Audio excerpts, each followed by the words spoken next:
We should be. Are we live on YouTube, Jeremy? Waiting. It says waiting for Rebel Spirit Radio is what it says. Oh, there it goes. We're live. All right, wonderful.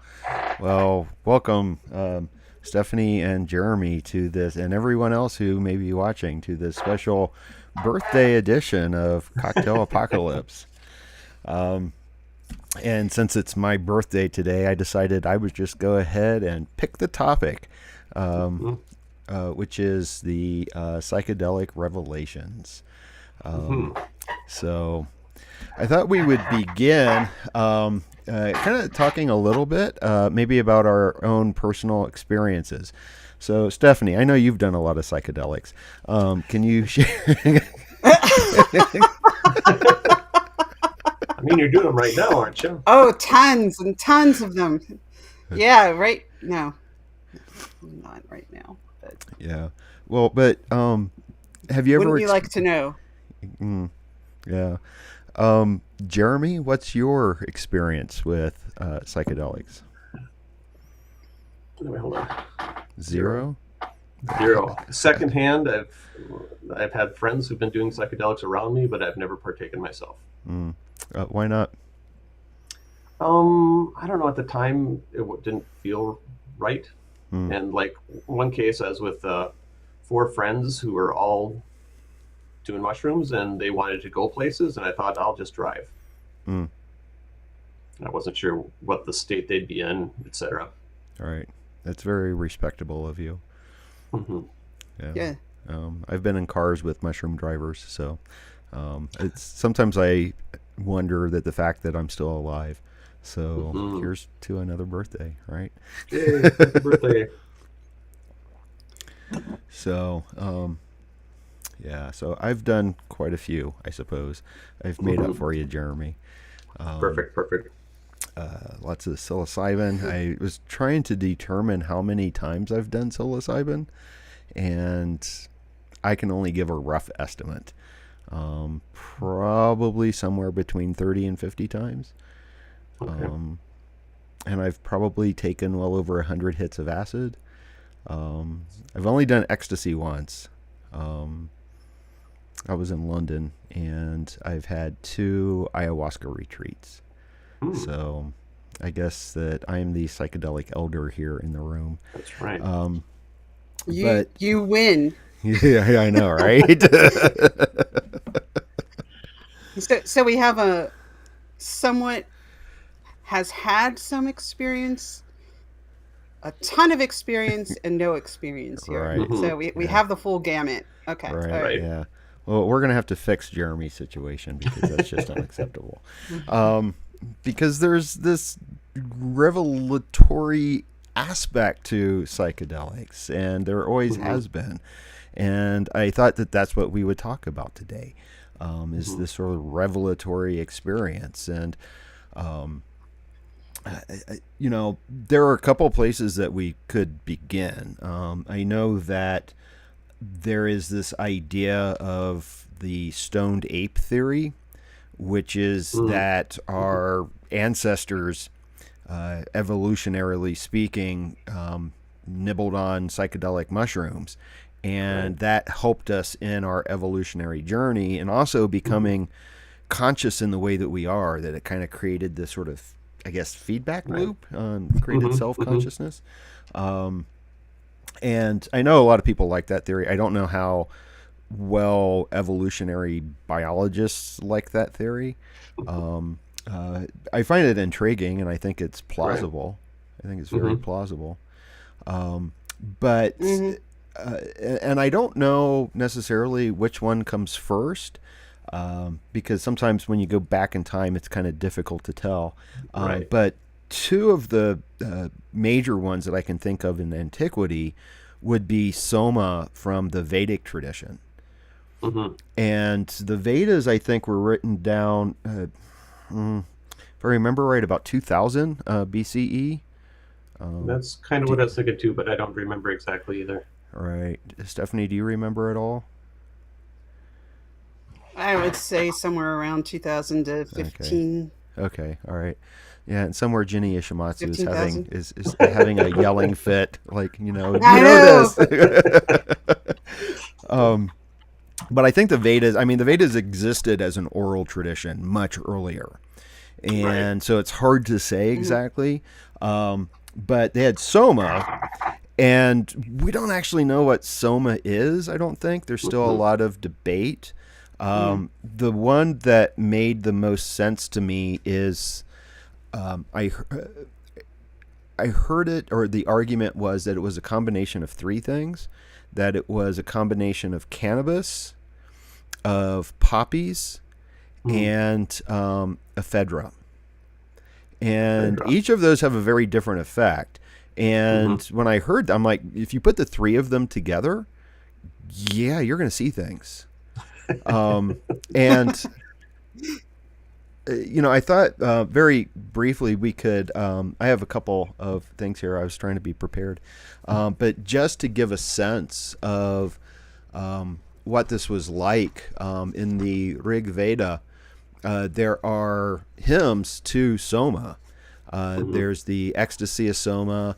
We have drunk the Soma, the long-haired ascetics. So I thought that just very briefly I would read this part of this hymn of "We have drunk the Soma," because I think maybe that there's a revelatory aspect here, and see what the two of you have to think. I have tasted the sweet drink of life, knowing that it inspires good thoughts and joyous expansiveness to the extreme, that all the gods and mortals seek it together, calling it honey. When you penetrate inside, you will know no limits, and you will avert the wrath of the gods. Enjoying Indra's friendship, O drop of Soma, bring riches as a docile cow brings the yoke. We have drunk the Soma, we have become immortal, we have gone to the light, we have found the gods. What can hatred and the malice of a mortal do to us now, O immortal one? When we have drunk you, O drop of Soma, be good to our heart, kind as a father to his son, thoughtful as a friend to a friend. Far-famed Soma, stretch out our lifespan so that we may live. The glorious drops that I have drunk set me free in wide space. You have bound me together in my limbs as thongs bind a chariot. Let the drops protect me from the foot that stumbles and keep lameness away from me. Now, I'm really interested in that because I'm really tired of all the lameness that surrounds me all the time.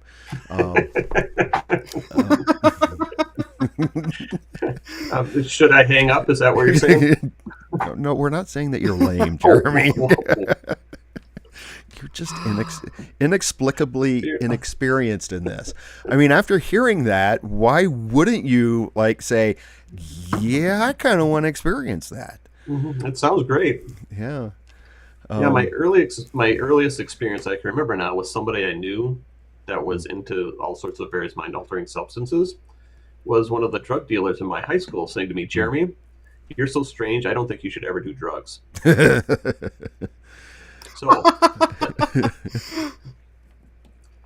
I don't know if I. So why not? Maybe that's why. Maybe that's why I'm still vanilla, unsoiled, unsomaed. Yeah. But that does sound like there's some revelatory stuff in there, talking about seeing God, etc. Yeah. Stephanie, do you have? Yeah, what strikes me about it is very much that idea of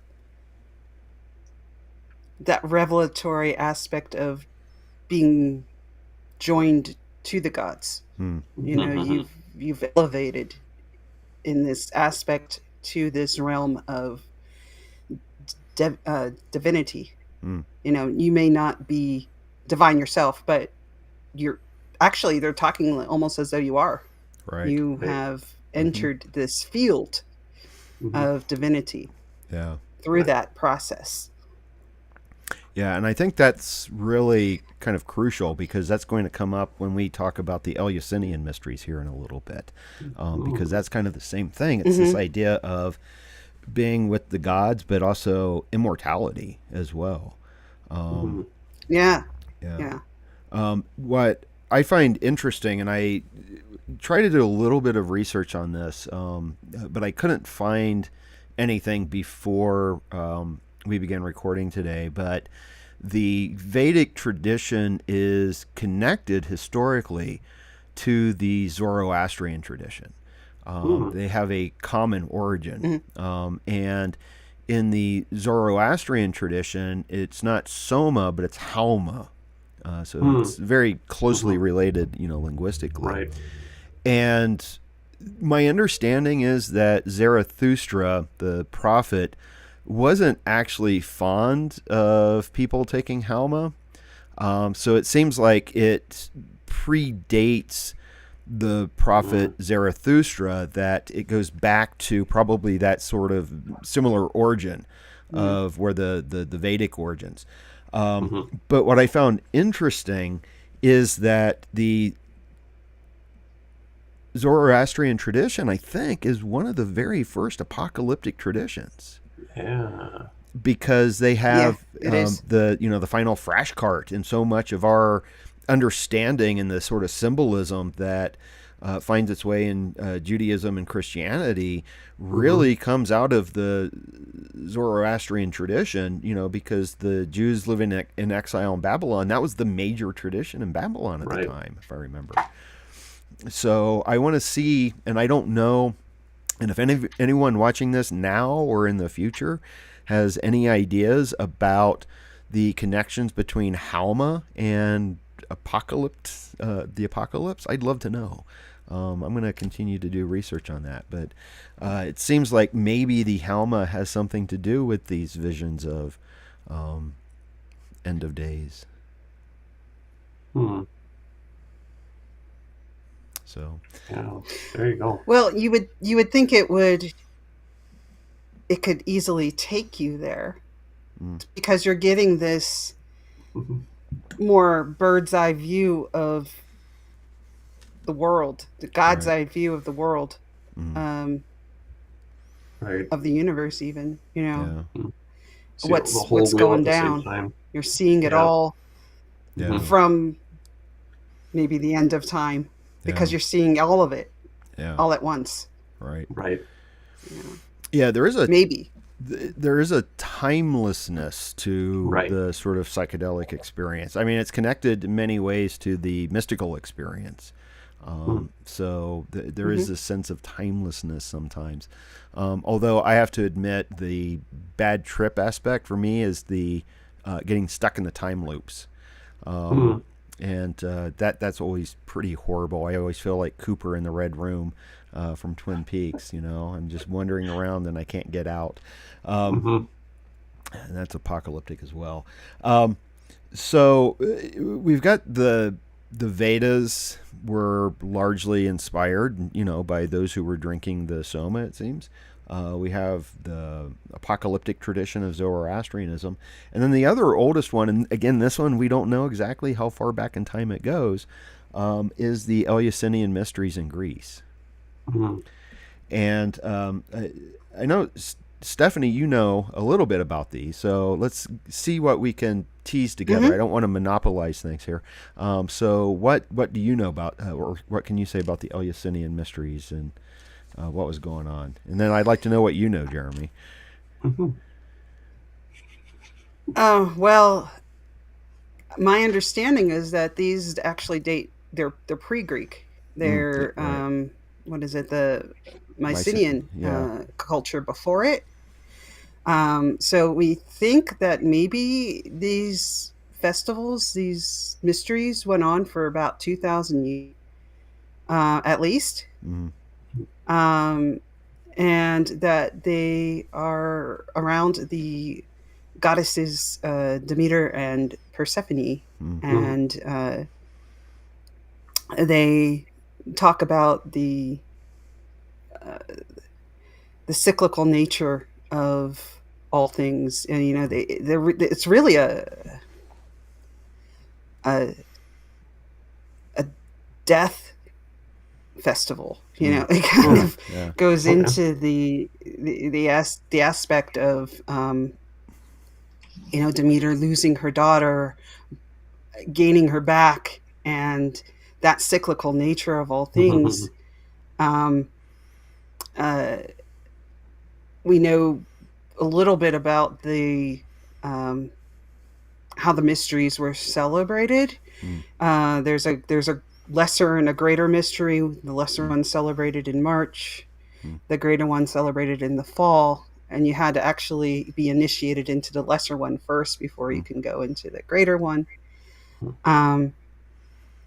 And this was a big deal in the culture. You know, just about anyone who was anyone actually went through these mysteries. And why are they called mysteries? Do you know? Well, there's this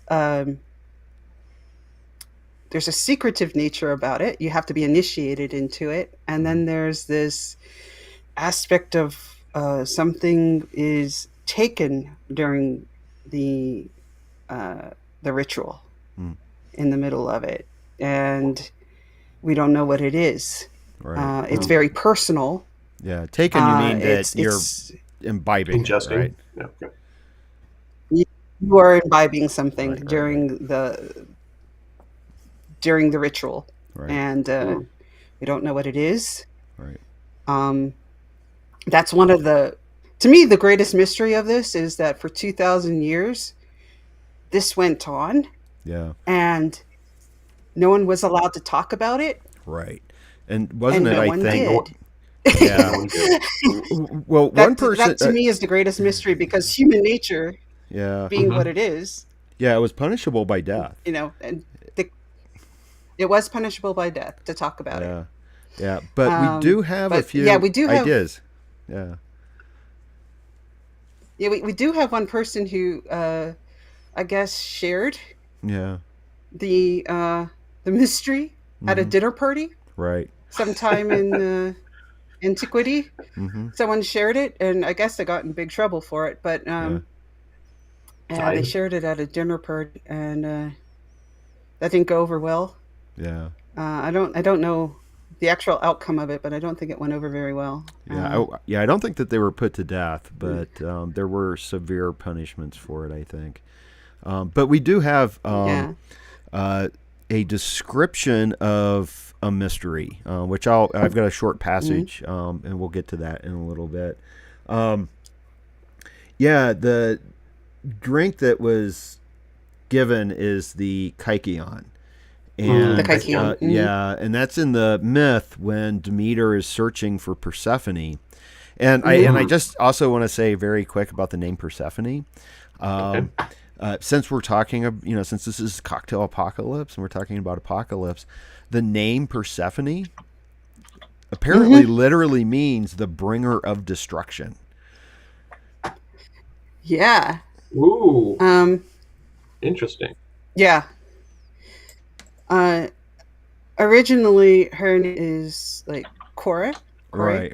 And it just means maiden or girl.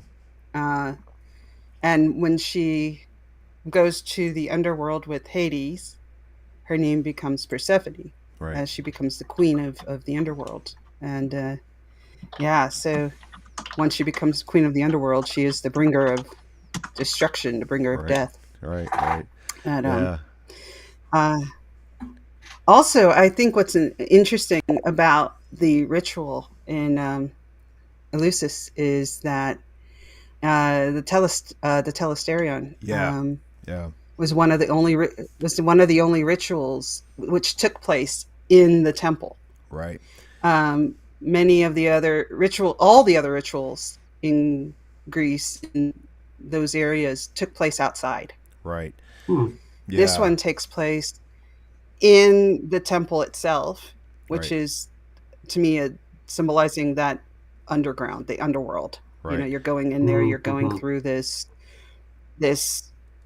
process of going underground, going underneath. Yeah. So there's this aspect of death. Right. Yeah. And the Telesterion, if I understand correctly, is unlike any of the other temples, because when you think of a Greek temple, you kind of think about, the columns, and it's kind of very open, and then there would be an image of the divinity somewhere inside, and the Telesterion is completely closed off. you Right. cannot see in or out. Mm-hmm. No, it's looks like a maze inside a bit. Yeah, You yeah. know, like you're kind of going through this. You're a little confused. You know, Mm-hmm. Right, right. Is it's there it's any a tie? process. It's Yeah, a frightening process. yeah. Mm-hmm. Is there any tie to like So modern labyrinths where people walk the crooked trails? I don't know if that would be it. I don't know. That's a good Okay. question. What immediately comes to my mind is a different mythology with Mm-hmm. Right. the Minotaur and Ariadne's Right. thread and Right. whatnot. The Minoans. Yeah. So that seems to be a little bit of a different culture. Mm-hmm. Mm-hmm. Um, so yeah, and the Eleusinian Mysteries, it lasted a couple of days, or wasn't it like a whole week? And it would have been in it was 10 September, days. 10 days, right? Hmm. Yeah, and 10 it Wow. days for the greater one. Yeah. right, right, right. And anyone, I, it was open to anyone as long as they could speak Greek and that they hadn't murdered anyone, and they paid a very small fee, if I remember correctly. yeah, and there were sacrifices that you had Hmm. to Yeah, you got a little pig. perform. You Yeah, you know, had to sacrifice a you little got a little pig. pig. Yeah, No yeah. people though. There is a No, no. It was always a little right. piglet. Right, right. Well, and that is my understanding is in the mythology when I guess I should call her Kore before Persephone when she's out, Hmm. like picking the flowers, or in one myth she's like painting all the flowers. She's And painting them. Yeah. yeah, and when Hades shows up, the ground shakes and there's a pig farmer nearby, and all the pigs fall into the chasm, and when the earth opens Mm. up during her abduction, or what's also referred to as the rape of Persephone. Right. And that's why there's that pig is symbolized, and so there's the sacrifice of the pig. And then they follow the trail that Demeter followed um, to the city of Eleusis. And she was in mourning. And so my understanding is that it was a very sort of mournful kind of process, very solemn. But at one point, and this isn't the psychedelic, but I just love this. But at one point, they go under a bridge, and on top of the bridge, there's a woman who's like laughing hysterically and flashing them, and that kind of breaks the solemnity of the process. And that was Balbo, and I think she's connected to the pig farmer's wife, if I understand. Mm. But when Demeter makes it to Eleusis, no one knows that she's a goddess, and she's by the city well, I think, and that's a theme that comes Hmm. up in mythology. It's in the Old Testament. Everyone's always Right. sitting by the well. Right. Moses was sitting by the well, Mm-hmm. so on and so forth. And it's like the king's daughters find her, and I think she Hmm. braids their hair or something and invite her home. And wasn't she supposed to be um, like the nurse or the nursemaid? I don't know if I'm She's the nurse. She's the yeah, nursemaid of the queen's son, right, who's like a little. I'm not sure if he's an infant or a toddler, but he's small. He's a baby, and she becomes this nursemaid, right, and she starts conducting these rituals to make him immortal. right. She She's sticks going to him in make the him a fire, god. right, Mm-hmm. Mm-hmm. Right. She That. puts him in a fire, right, and mom comes in, the queen comes in, and she's like, "Oh my god, what are you doing?" Right. Um, Isn't that and Achilles? Demeter looks at her, huh? I'm That's sorry. Achilles, isn't it? Achilles, where she's holding him by the heel. no, N- no, Was that it? no. no, No. no. This is Hmm. no. So they This have is two yeah. two of the Nothing same really myth. comes of this because Okay. the queen disrupts everything because Okay. she's very rightful upset.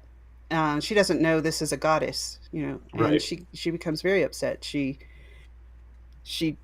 berates Demeter for this, and Demeter reveals herself as Demeter, as the goddess, Mm-hmm. and basically throws the baby on the floor and says, for this, I'm not going to make him immortal now, and abandons him, abandons them, and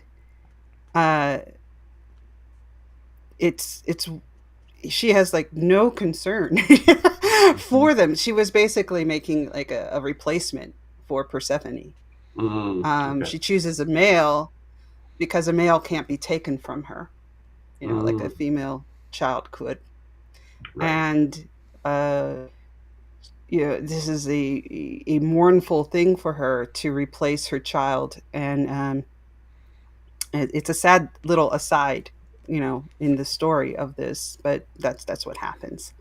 And she then it's then that Zeus.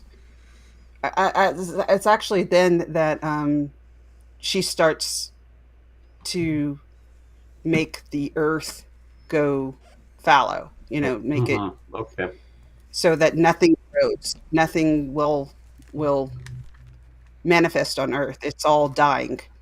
right. And when that happens, Zeus steps up and says, okay, everything's going to die. And we got to do something about this. So he starts making an arrangement with Hades, and an arrangement so that Persephone can come back for at least some time. Right. And that's the story. And Zeus isn't even concerned over the fact that humans are going to die. He's more concerned over the fact that we're not going to give the gods offerings because we're going to be dead. Right. So it becomes an issue of sacrifice. We're not sacrificing to the gods. And so that's that little aside to it. I don't know if that really gives us any discussion of psychedelics, but that's how the story goes. Right. And I apologize for getting up. My laptop was not plugged in and it was about to die. So that would have been bad. Yeah, it would have been really bad. But yeah, there's that theme of immortality again, though. Right. Mm-hmm. Yeah, certainly. And it's part of this, and if you mentioned this when I was up plugging in my computer, I apologize. But Demeter introduces the art of agriculture to the people of Eleusis. And this is when she gives them the drink of the Kykeon as well, I think. Okay. And the drink in the Homeric hymn, that's what I was looking at before as Stephanie was talking. I was trying to find the name of the kid and everything. But according to this, the Kykeon is barley groats and water mixed with crusted pennyroyal. Sounds like a beer. Kinda, yeah. But there's this question, because the initiates in the Eleusinian mystery, they're following this path of Demeter, and it ends with the rebirth of Persephone, or the return of Persephone, from the underworld. But the initiates are given this drink, this Kykeon, and much has been made about what is in that drink, because people seem to be having a pretty radical experience from what we know. Now, again, there's mysteries going on. What we know about the what was going on in the actual telesterion is that things were done, things were shown, and things were said. And that's kind of what we know. We know that there was a Hierophant, which is the revealer of the mysteries, and or kind of like the MC of them or something. So my understanding is that with the things done, it's often been suggested that there was a reenactment of the myth of Demeter searching for Persephone and then the return of Persephone. I know some of the very early Christian church fathers said they're all just having sex in there. That's a massive orgy going on. Right. Which would actually make sense. There is, I think, a history of the sacred marriage, ceremonies, the hieros and if it's an agricultural festival, maybe fertility. Yeah. yeah, maybe. Yeah. The things shown, we don't know. These are the sacred objects. I know some people say it was like an ear of corn or maybe a little bit of wheat or something. And then the things said, no one, again, we don't know. I've read that it's like more commentary on the things that were shown. But people had this experience.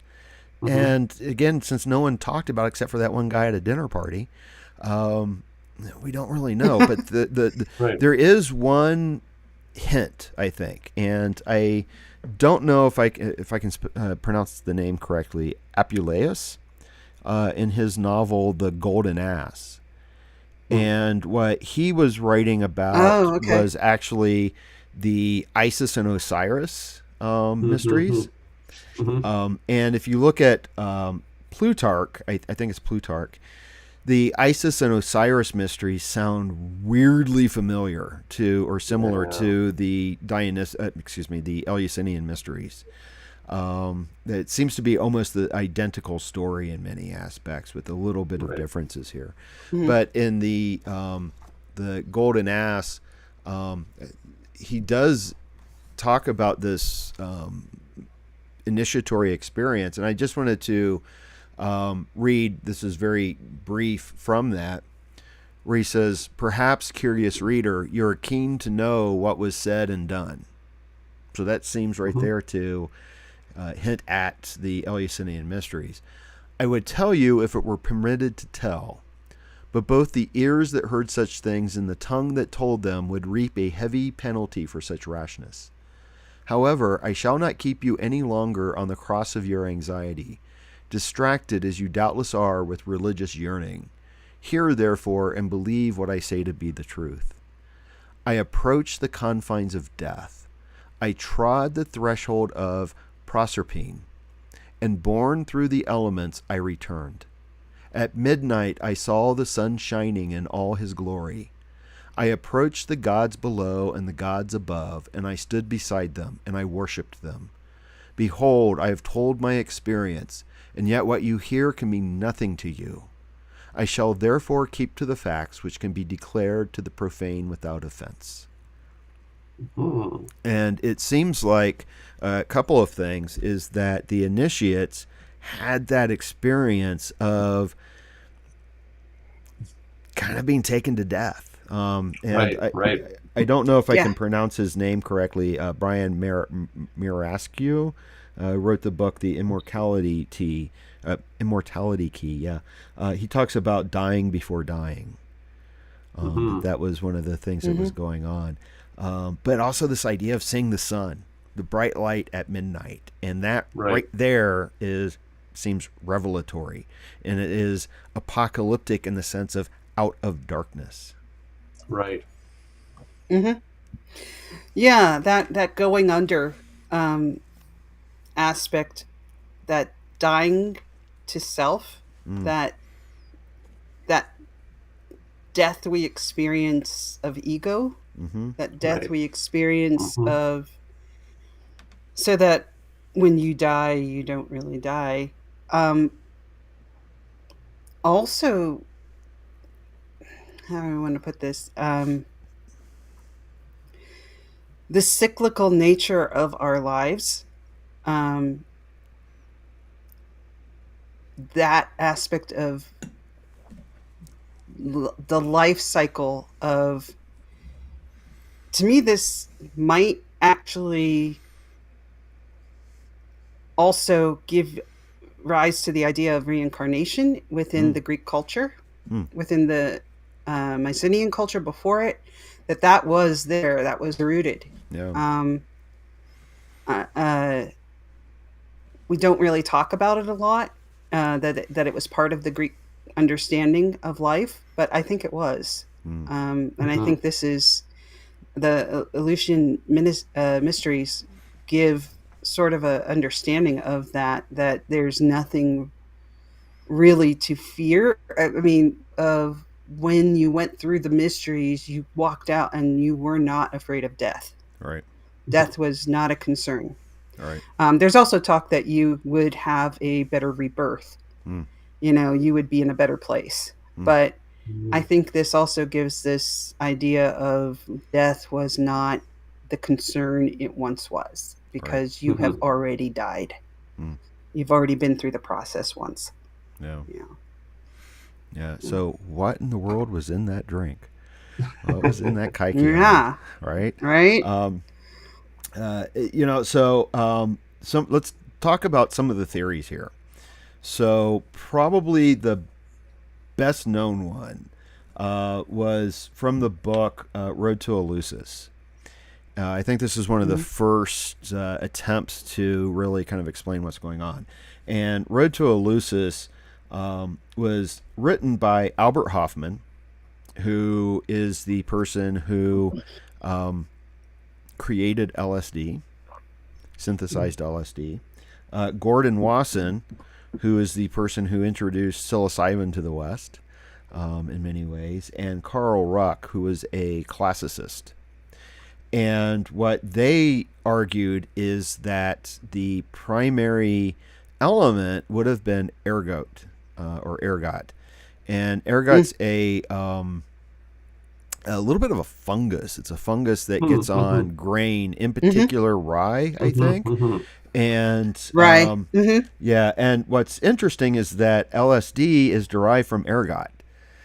But ergot, if this was a problem historically. If the rye was contaminated with the ergot, and people ate it, it could be lethal, and it could lead to very bad physical and mental effects. But it doesn't seem like that was what was happening in Eleusis. So the argument is that, well, maybe they had a way to temper this so that it wasn't lethal. And so essentially for 2,000 years, most of Greek culture, and I think we have to say that this was kind of central to Greek culture, and because Plato underwent the mysteries, and I think we can look at his allegory of the cave, which is central to Western metaphysics, seems to mirror the experience at Eleusis. It's like the mechanism for Western culture, I think. And for 2,000 years, there's a possibility, according to Hoffman, Wasson, and Rock, that the Greeks were dosing themselves with a very early form of LSD. Yeah. I think that's right on the money. And it's funny. I really didn't think of Plato in that way before, the Republic. But yeah, when you when you think of the allegory of the cave now, it really that illuminates it a lot more.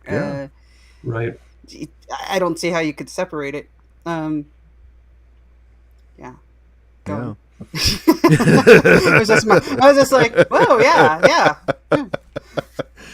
Well, yeah. Well, I'm firmly convinced that psychedelics are part of the human experience and our culture, and there have been these attempts to oppress it. It's our birthright to explore our own consciousness. And if the stoned ape theory is correct, it's part of what makes us what we are. And if we want to evolve out of it,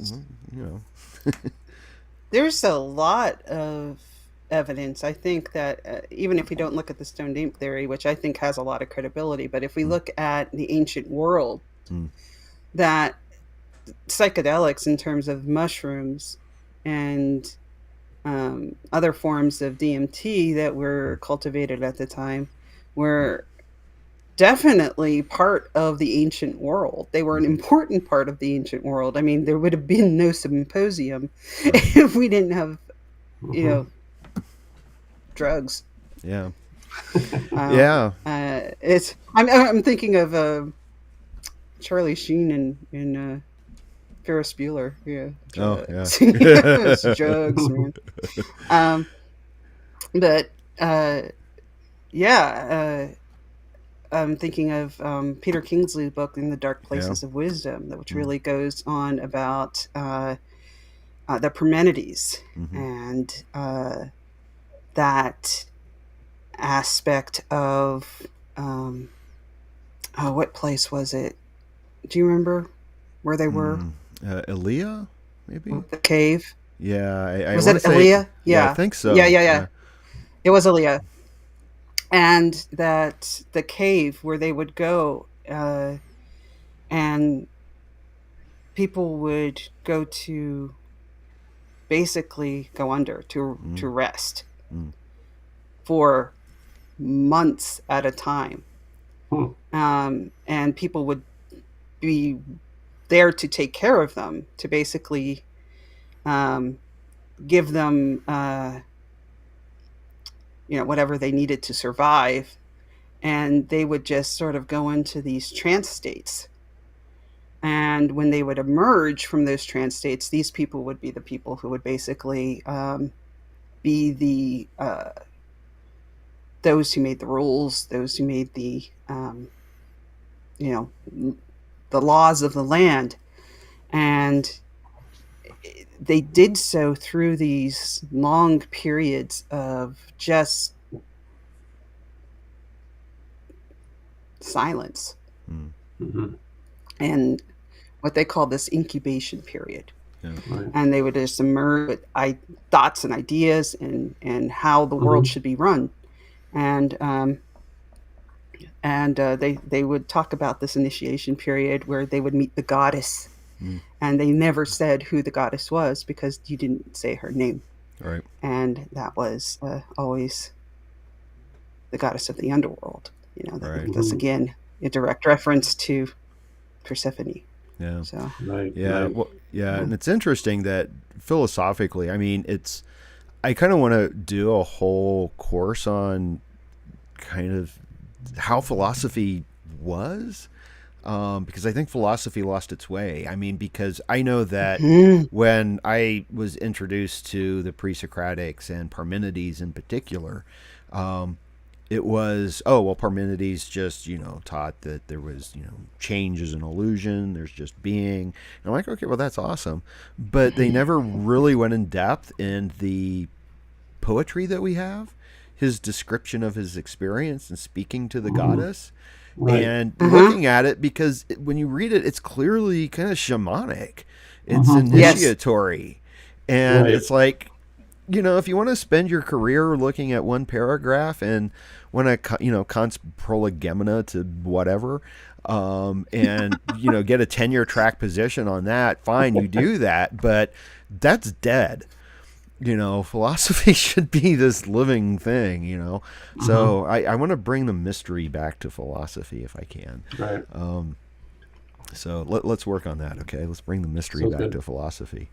Right. And part of this separation in philosophy, would it come from the intellectualization of Western society versus the experience?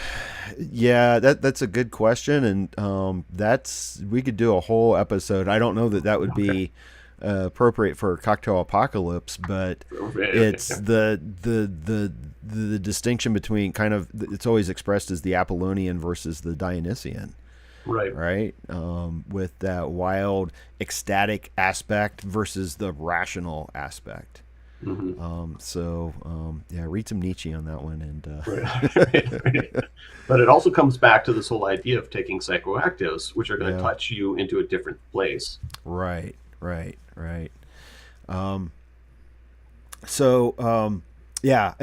I think, and I thank you so much, Stephanie, for bringing up Kingsley and these ideas of the incubation and whatnot, because again, I think it's important to note that there were philosophical mysteries, and we're talking right now about the Eleusinian mysteries.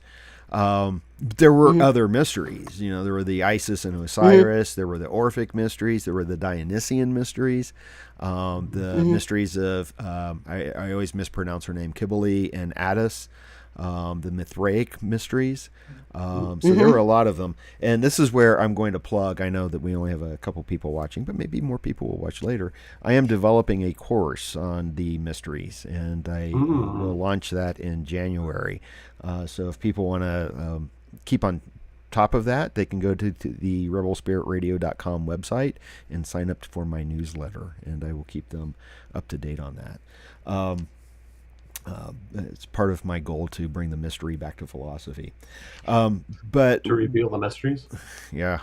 What are some of the other ideas, though, about the Kykeon? Because there are other theories of what it may have been other than the ergot.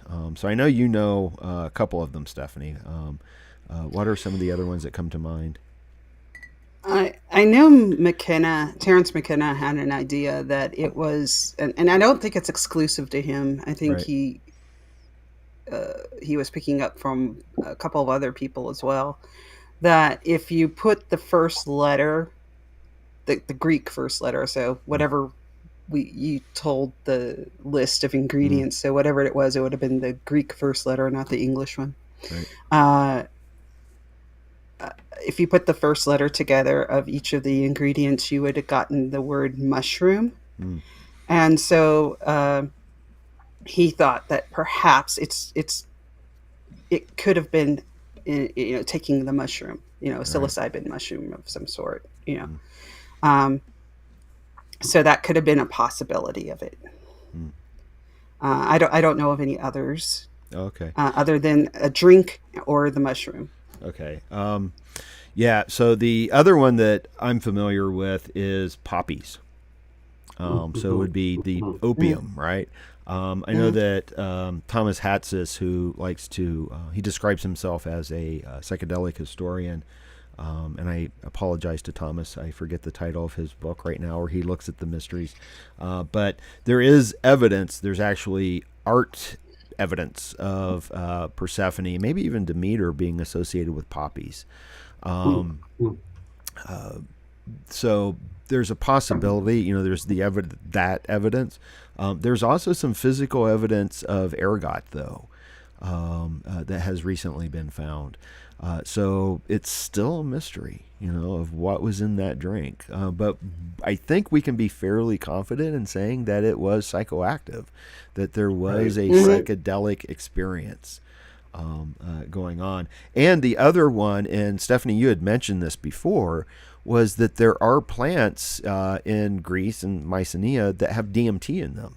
Dimethyltryptamine. Oh, yeah. So it could have been something similar to ayahuasca that was being drunk. We just don't know. We just know that there was something there that gave people this, it took away their fear of death. Right. Yeah. At this point, I think it's also important to state that you can only go through this ritual once. Yeah. You're only permitted to go through it once. Yeah. Me, I would want to do it again. But well, there are other mysteries. You could just do those. Yeah, I would do all the mysteries. Yeah. Okay. Nick and the Giant Mystery Tour. Yeah. The Great Mystery Tour. Yeah. Well, and it's interesting because the psychoactive substances were at the root of the Western culture, because Western culture is Hellenic culture in many ways, and it was part of the Indian Vedic tradition. And there's a really good argument, and I'm not really prepared to speak to this too much right now. Again, in the Immortality Key, I think this is addressed. But the Dionysian traditions, there has been an ongoing argument, and I'm aware of this before reading the Immortality Key, of connecting Dionysus and the Dionysian mysteries with the mysteries of Christ in terms of the drinking of the wine and the eating of the flesh. And again, I apologize. I know I'm slaughtering the pronunciation of his last name, Marascu. argues that the early wine in the tradition, the Christian tradition, wasn't just wine. Mm. Just like the wine in the Dionysian traditions probably wasn't just wine. And so Mm-hmm. that the early Christians may have been drinking a psychedelic kind of wine in order to have these experiences of the living Christ. Right. Which makes you wonder about the Apostle Paul. Yeah. Mm-hmm. Scales fell from his eyes. Yeah. I don't know though. I mean, I would believe that for the Gnostic Christians. I don't Mm-hmm. know if I Mm. believe that for the Mm. more Hmm. literal Right. Christians, Yeah. especially Paul. Right. I don't know. Paul Yeah. seemed more Just of a, straight or laced at sort of guy. least A some. little bit more like me. Yeah, I guess it. Yeah. I don't know. Paul didn't seem like you. Paul seems a little more like. I think they nailed him in the Last Temptation of Christ. Paul always seems more like a used car salesman to me. Um, yeah, he like there's an agenda there, but that could be more of the Paul from the texts that we're not quite sure who wrote them. Yeah, Mm-hmm. I'm never quite sure. There's we have so many different texts from Paul that are like, well, Paul probably wrote these and probably really didn't write these. So Right. Right. Right. it could be that. But Yeah. um, Yeah. Well, there were now I'm Gnostic. straying. Yeah, there were definitely Gnostic mysteries um, as well. So that's possible. But the Eleusinian mysteries came to an end. It was Mhm. around 391. I think it was Theodosius I who put an end to it, and Eleusis. I think that the Telesterion had been sacked before that, but Mm. definitely with the advent of Christianity Right. and its takeover of Europe and the rest of the world, that put an end to all of this. And it's interesting because at that point, you kind of see the psychedelic use kind of come to an end everywhere. Because in Mhm. India, it was, the idea what was Soma was kind of lost. Again, my understanding is Zarathustra was like, yeah, no, I don't like this Halma stuff. The only place I think you find it is maybe in some of the folk traditions. Right. Mhm. In particular, I'm thinking of the witch's ointment. Mhm. Because Mm-hmm. they seem Mm-hmm. to be creating these ointments and having these kind of out of body experiences. Right. And then, of course, what do? We burn them. Right. Right. As cavorting with the devil. And so it doesn't really, the psychedelic aspect goes underground or kind of vanishes, it seems, until the development of LSD. Hoffman, and then we see the introduction of Western, the psilocybin. And I think that I have to stop myself and say, well, but, in South and Central America, they did have Right. Right. traditions of, the Mm-hmm. ayahuasca and the mushrooms. So there is that. So I'll be clear on that. Right. But when the missionaries went in, one of the first things they wanted to do was Mm-hmm. stop that. Yep. Yep. They're like, yep, nope, can't do that. But fortunately, it survived. Mm-hmm. And Wasson went down to Mexico and discovered the mushrooms and wrote about it in Life magazine, and then that's what led people. So, there's this almost colonization aspect to it where we're like, Right. oh, this is cool, let's go do that. Mm-hmm. But anyway, We- yeah, I, please. I think we have this time, especially when Christianity becomes so much more dominant, where it's just wiped out. It's just you have to Right. control the narrative, and you can't do it if Mm-hmm. people are taking. So you have this small Renaissance period where it becomes kind of enjoys a small period of revival in the 16th century Mm. with when they find the Hermetic text Mm. along Mm. with Plato and a couple of other things. So you have this sort of small uh, revival of certain ideas um, that I think a lot of Renaissance philosophers kind of tried to get into and run with it for a little while until um, the Pope kind of Mm. once these texts got translated, Mm. and it was like, oh, we can't have that Right. because you had like the Corpus Hermeticum Mm. translated actually before Plato's Republic because they Right. were so excited about it, Right. and um, this had a lot of ideas in it that you know really come out of that place where you were probably had a lot of psychedelic drug use at that time, Mm. and um, where you had aspects of um, the idea of the self being sort of the place of God, Mm. Mm-hmm.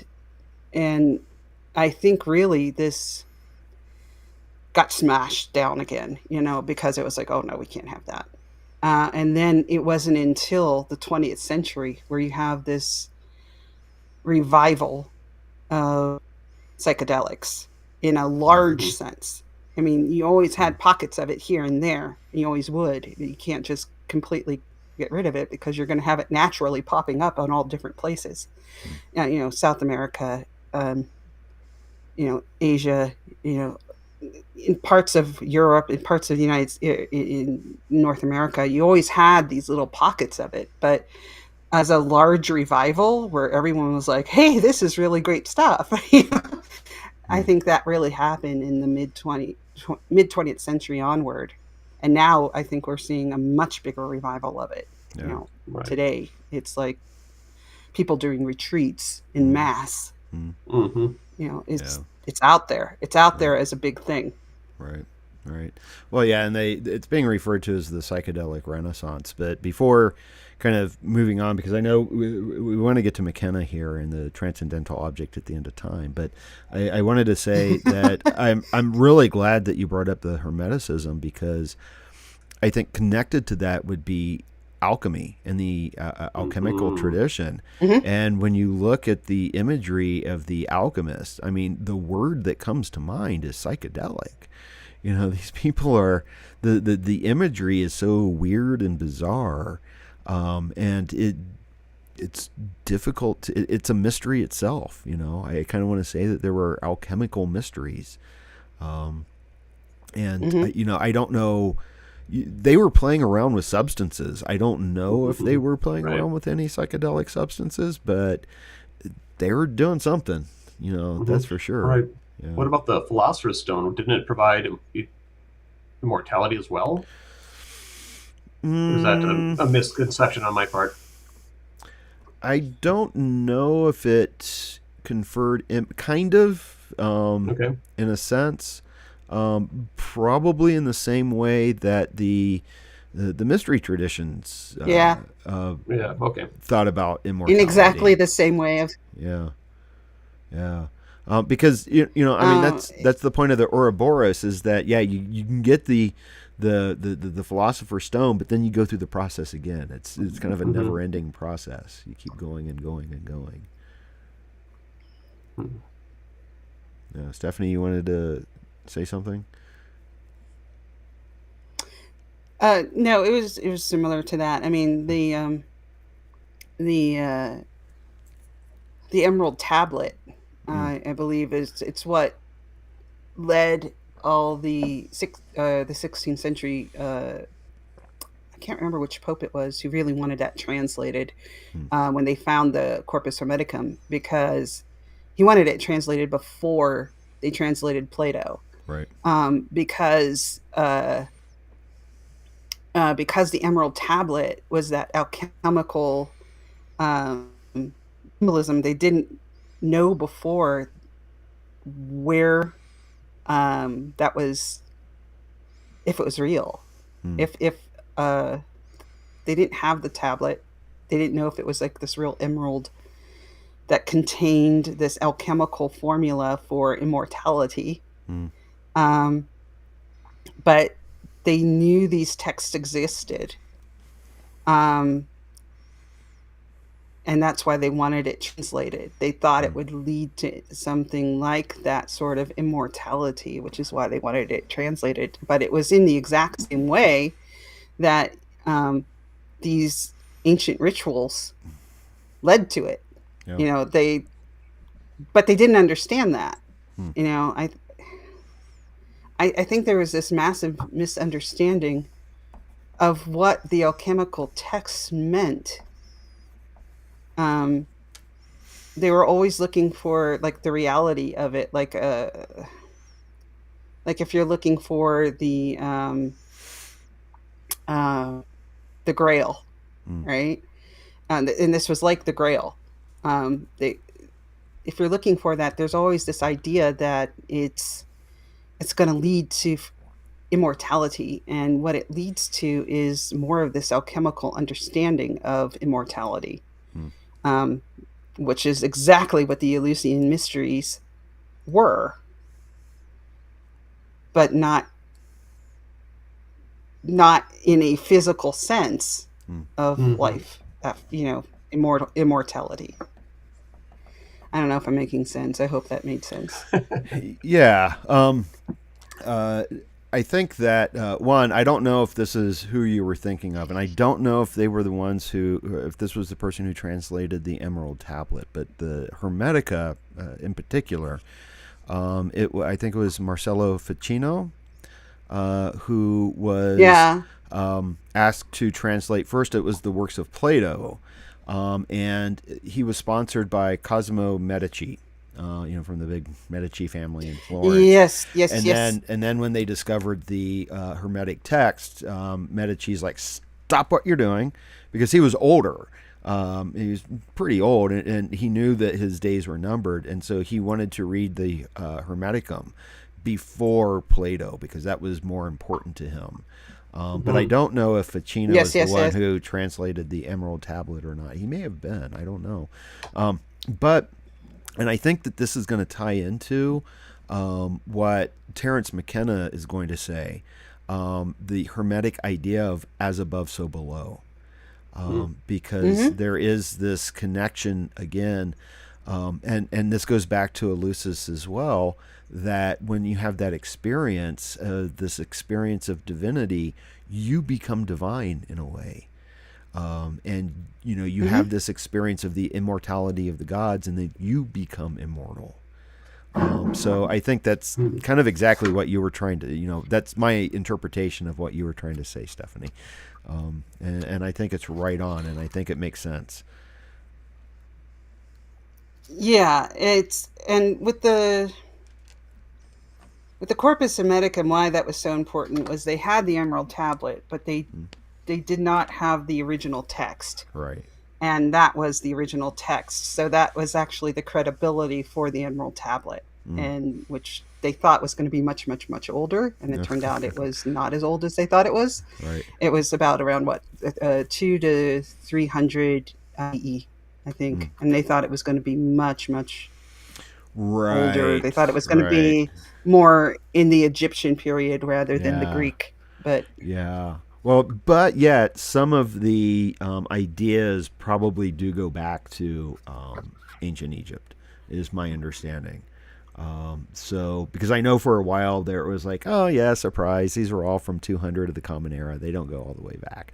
And the texts themselves may not, but some of the ideas are probably do represent some of the ancient Egyptian teachings, which would be, again, another thing, there were the Isis and Osiris mysteries, but it's difficult to look at those without looking at like cultural appropriation, especially with Plutarch, because the myth that he presents is so similar to the myth of Demeter and Persephone.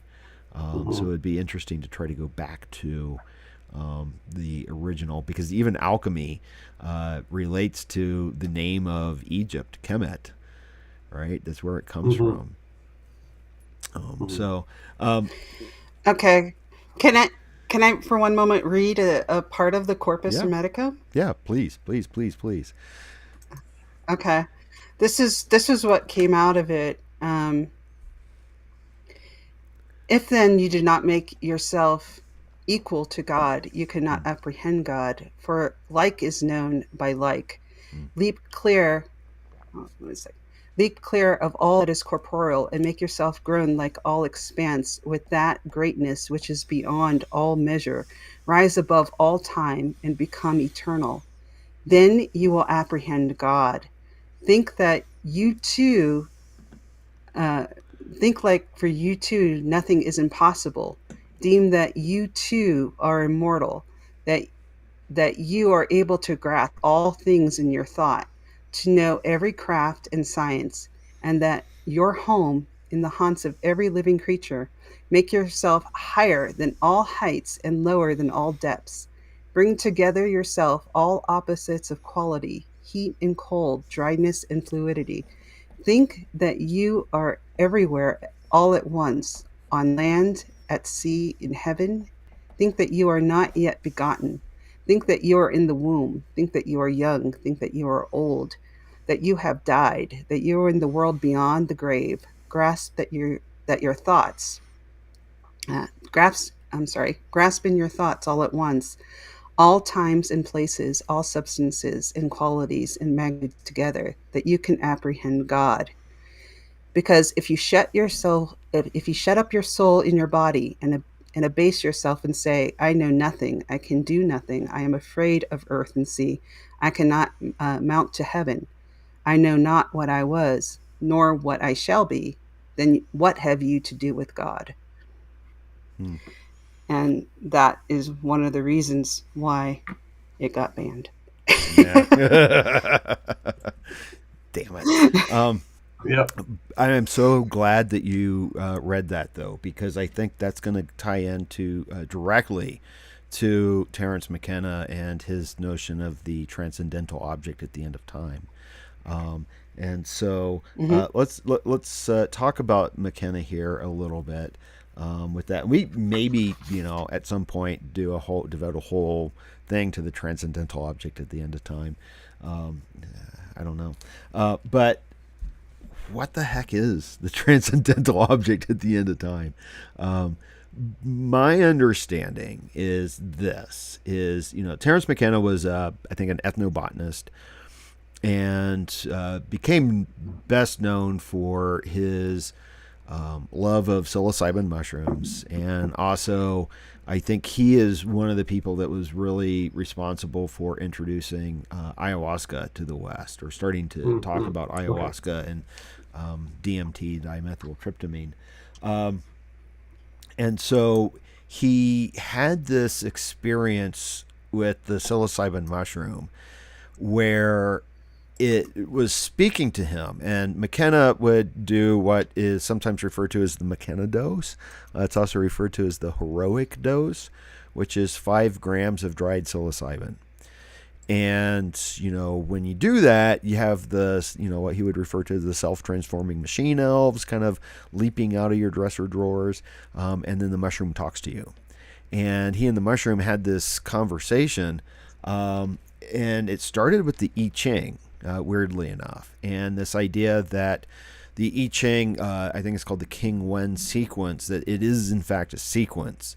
And so that was McKenna's starting point, and I can't go into all the details, but what emerged out of this is what he referred to as like the time wave zero, and that there are these historical periods of novelty, and then there are periods of like habit, and that as we kind of progress, we are progressing towards more novelty. We are progressing towards, there's a telos here of sorts, or an eschaton. He always kind of like to talk about the eschaton, the final thing.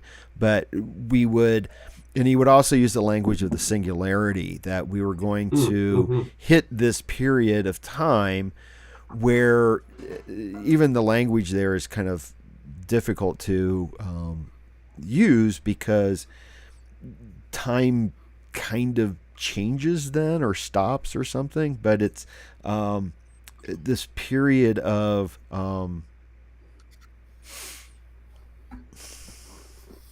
complete novelty, Mm-hmm. complete and total novelty, creativity, and it's the kind of the alpha and the omega, and this is like the total omega point. I think we could say, and let me stop here and see if, because I know, Stephanie, you've read some McKenna and listened to some McKenna. Is there anything that I'm missing, or anything that you want to add to this? Because I'm sure I'm missing something. No, you're doing good. Okay. You probably have more knowledge of him than I do. I mean, I know a lot about him. I've listened to him a lot, but I think you've gotten that aspect pretty good. Mm-hmm. Okay. So, as somebody who knows nothing about this guy, Okay. can you give me a little bit of background on him? Yeah, When McKenna. was he writing? I think he started writing in the 70s and the 80s. Okay. He and his brother is Dennis McKenna, had this. It was after Wasson had published in the 50s the Life magazine article about psilocybin mushrooms. And he and his brother is also an ethnobotanist. And McKenna may not be an ethnobotanist. I don't know. It's hard to say how to describe what he was. I refer to him as the Bard, because he had this gift of the Irish gab, if you will. Mm-hmm. But he and his brother went to Mexico to. I think they were actually looking for DMT. I think they were looking for ayahuasca, but instead they discovered psilocybin mushrooms, and were taking like massive doses. And they spent the summer kind of doing psilocybin. And he writes about this in his book, True Hallucinations. And then McKenna became kind of a psychedelic stand-in for. He kind of replaced Timothy Leary, I think, in some ways, and probably good ways. But McKenna, he lectured widely and on this, and eventually did discover ayahuasca and DMT.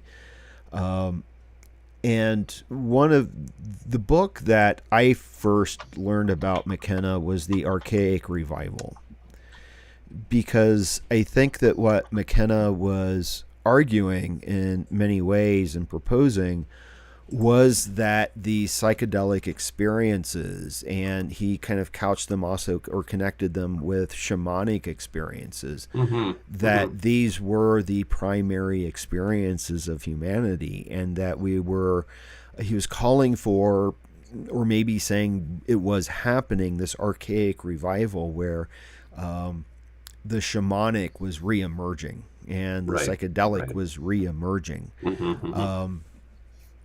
And it's hard to describe. He's kind of ineffable when you listen to him. And he has the gift of gab, I don't know.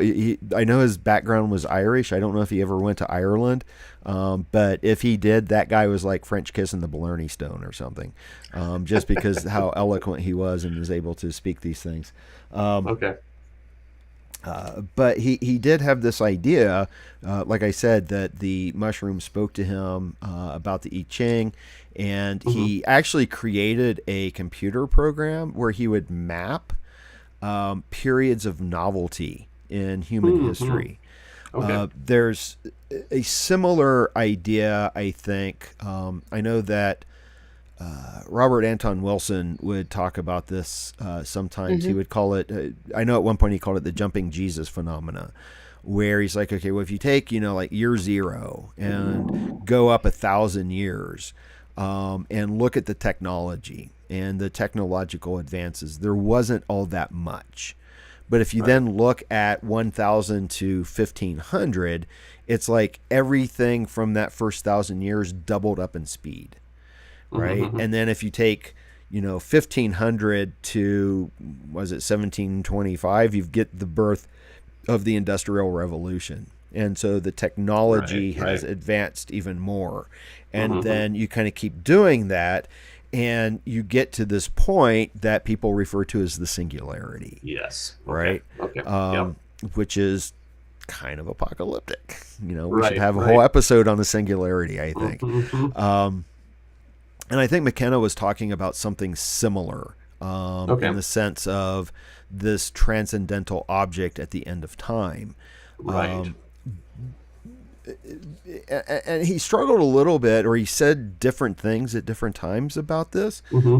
Ultimately, and I know that he did say this, it's very similar to Thomas Aquinas and how Aquinas thought of God as the omega point, right? And that we were all heading towards, that God, for Aquinas, God was pulling us towards him, and we are heading towards this transcendental object at the end of time. And what, for McKenna, again, this was like pure novelty. And I know that he thought at some point, maybe our concept of time would be demolished. I know at one point he thought, well, maybe this is like the invention of the time machine. He connected it to 2012 for a while. And he thought that may be when it occurred. I was listening to one of his kind of lectures before this, and some of the things I noted down is he did refer to it as the singularity. Okay. He also referred to it as the coincidentia oppositorum, which is a nice kind of Jungian term, which is the union of all the opposites. And that's what he was saying, is that, and he also even admitted, he's like, yeah, this is what Aquinas was saying, that all the opposites would be combined. And in a sense, he even said, you are alive and you are dead. And if we have that experience, that's an experience of immortality in a sense. We are space, we are time. And he said that this is what gives us meaning. And the other term he used was concrescence, is a bringing together of everything. And for him, psychedelics is like, you take psychedelics, you can see it. It's there. You can feel it. You can experience it. Right.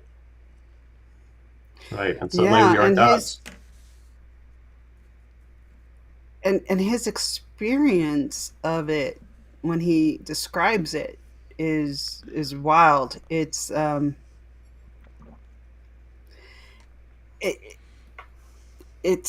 feels like he's experiencing all things all at once, and he's trying to explain it, and it's a difficult thing to do.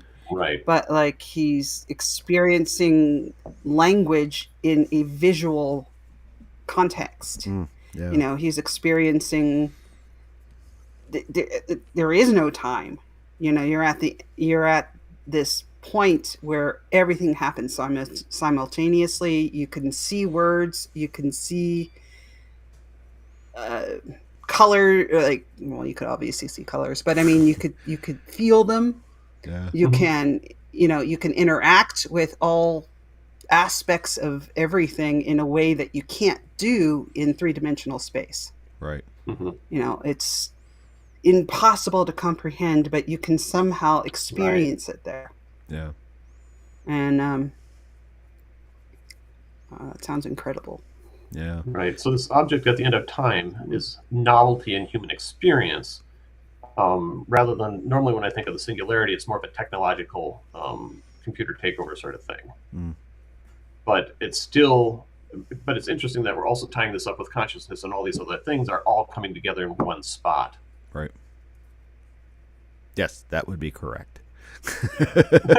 Well, that's concrescence. It's the bringing together of everything. you Mm-hmm. know. And I think that one of the reasons that he, I mean, as eloquent as he did try different ways to describe this and think through it. Um, I think ultimately it was kind of ineffable.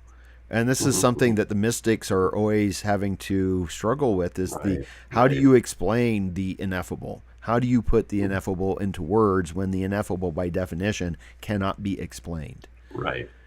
You know, how do you explain this transcendental object at the end of time? Because, you know, at the Mm-hmm. end of time, time will come to an end, you Right. know, and it's just going to be creativity and novelty.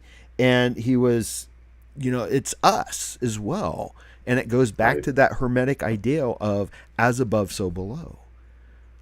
Because if the Mm-hmm. universe, if the cosmos gets to that point, we are the cosmos. Right. We're going to be there too. Mm-hmm. Cosmos is in us as much as we're in the cosmos. But there's no separation. We Right. are the Right. cosmos. Yeah. Mm-hmm. You know, he comes across as very Buddhist sometimes. That was Um, one of my impressions. yeah, and I wrote a paper on this. I should publish this on a blog or something. But I did a paper in a class on, I think I called it The Buddha and the Bard, where I looked at psychedelic or Buddhist themes in Terence McKenna.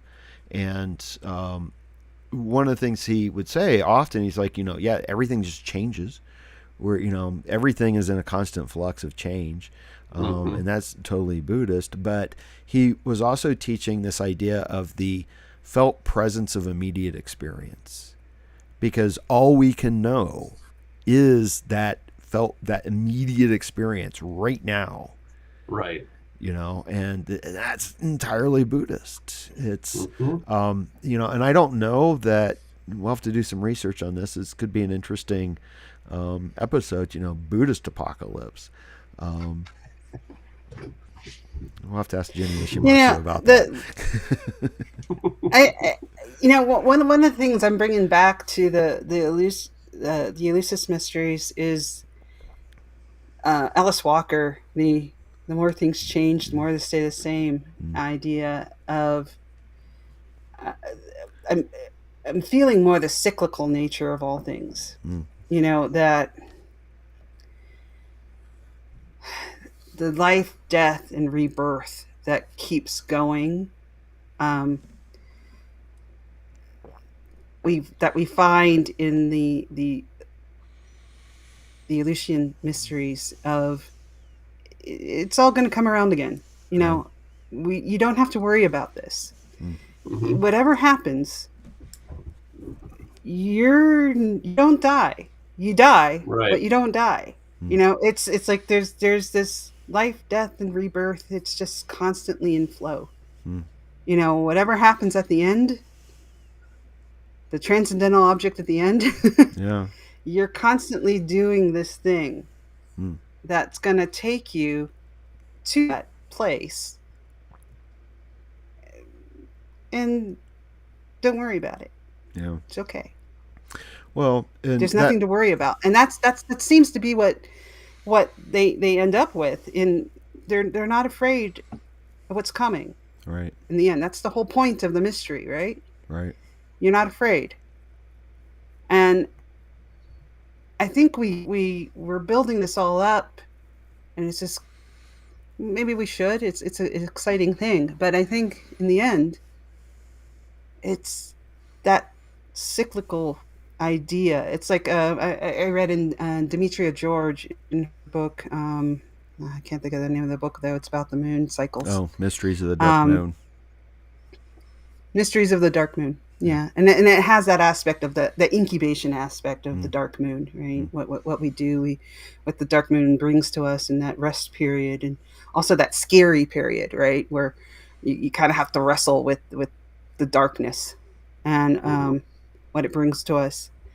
But it's it's all going to be okay because nature actually tells us what happens. mm, You know, you go through this period of unknowing, this period that's kind of frightening, but it all comes back to life. It all comes. It all springs forward again. So to me, it's very clear nature gives us all the signs that we need to understand what's going on. And I think that in the end is what's coming forward. And if we look at the transcendental object at the end of time, it's quite beautiful. And if you go as above, so below, what do we have to fear? And that's, to me, the end message of the whole thing. Yeah, I like that. And I kind of want to say, well, that's good. That's a good place to end. Because I think it is. I think it's quite beautiful and profound. And unfortunately, though, I think it also gives short thrift to someone else that I know Stephanie and I had discussed maybe bringing in, and that was Chris Beisch, and some of his ideas with, especially out of his book LSD and the Mind of the Universe. Where he kind of argues that we're in an initiatory experience, which of course kind of goes back to Lucis there. But I don't want to do Chris Beisch short here. So maybe this is something that we can revisit again in the future. I think a lot of these episodes, the early episodes, are like, well, let's just kind of hash it out and see where we can go deeper, and so maybe we can go deeper with Chris in a later episode, and also the transcendental object at the end of time. But I do have one final question, and that's for Jeremy. So do you want to do psychedelics now? Yeah, I do. Okay, cool. We'll make it happen. Yeah, we'll make it happen. Yeah. I used to promise that. I think field trip. Yeah. Next time you're in town, are we going to Eleusis? No, we're going to Greece. Yeah, we're gonna have to make our own Eleusis. Yeah. Well, I do know, and I interviewed him, Edward Tick. He doesn't do the psychedelics, but I think he's a Jungian analyst. But he does lead retreats to Greece, and he goes to the sacred groves. And leads people. It does incubation, a lot of the dream incubation, which goes back to Pythagoras and what Stephanie was talking about a little bit earlier when we were discussing the philosophical mysteries. And he's had tremendous success. He does a lot of work with veterans as well for their post-traumatic stress disorder, and takes them to these sacred sites, and they do incubation, and people have experiences, drug-free experiences. So you don't have to have the drugs. Right. But, some of us are fans. But, and I should probably hang up the phone. That's something else that was said, that, once you get the message, hang up the phone. But I also think that, you never quite end learning. You never quite end discovering yourself and things about the universe. I think that was Watts, wasn't it? Yeah. I think so. Yeah, I think so. And I've heard a few other people say that. Yeah. But I think there's virtue in keeping the conversation going. Definitely. Because messages change. And what was important now in us in our linear local time, the next time it may not be important. Right. Stephanie, do you have? Did you want to say something else? Happy birthday! Oh, happy birthday, Nick. Yeah. So, McKenna said that the transcendental object at the end of time signals completion. And so maybe we can say that this episode is now complete. And maybe we can revisit some of these themes again in an upcoming episode. Definitely. Yeah. Sounds good. Yeah. So, all right. Well, thank you both again. As always, it was great fun. Jeremy, you need to make a Kaikeon drink. I'll see what I can do. Yeah, for your Kill Devil. And speaking of Kill Devil, do you want to give your the URL where people can go and pressure you to? Yeah. Yeah, it's just Kill Devil, KILL -DIVILL Okay. That's it. Okay. Rum and cocktails.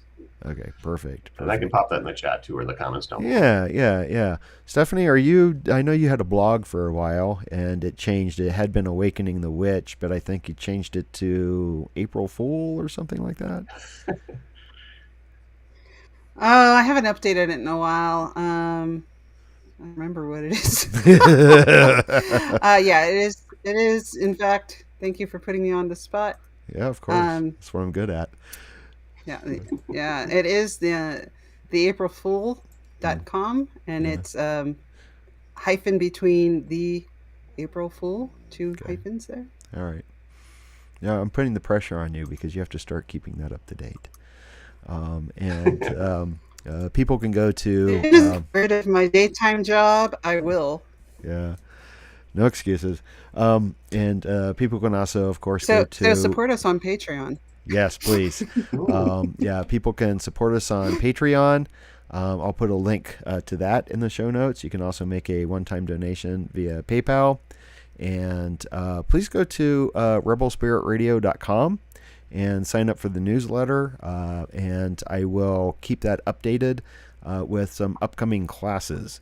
I mentioned before, I have a class in mind on the mysteries that should be available probably at the very beginning of the year. And I'm going to start pressuring Stephanie to come up with a class idea as well. So keep up to date with that. Oh, okay. Putting you on the spot. Do you have a class in mind? Maybe. Yeah, we'll talk. Well, okay. you've got a lot of good experience with the apocalypticism in American political and the historical tradition. So that could be an interesting course. Take what you've got from your master's thesis and turn it into a class. Yeah, it's changed a lot too. So yeah. There's room for updating and exploration, and we'll figure out a class for Jeremy too. We're gonna start educating the world here. All right. Well, thank you both, and thank you for bringing the mystery back to philosophy and religion. Thank you, Nick. We'll talk again. Second Saturday in September. Always same bat channel, same bat place. And that would be October. Yeah, October. What did I say? September. Oh, September. September. Oh, yeah, happy birthday. It is September. Yes, thank you. Yeah, I did that just to get more happy birthdays. Second Saturday in October will be the next one, and we'll announce what the topic will be because we have to figure that one out yet. So, all right. Thank you both, and thank you. All right. Thank you.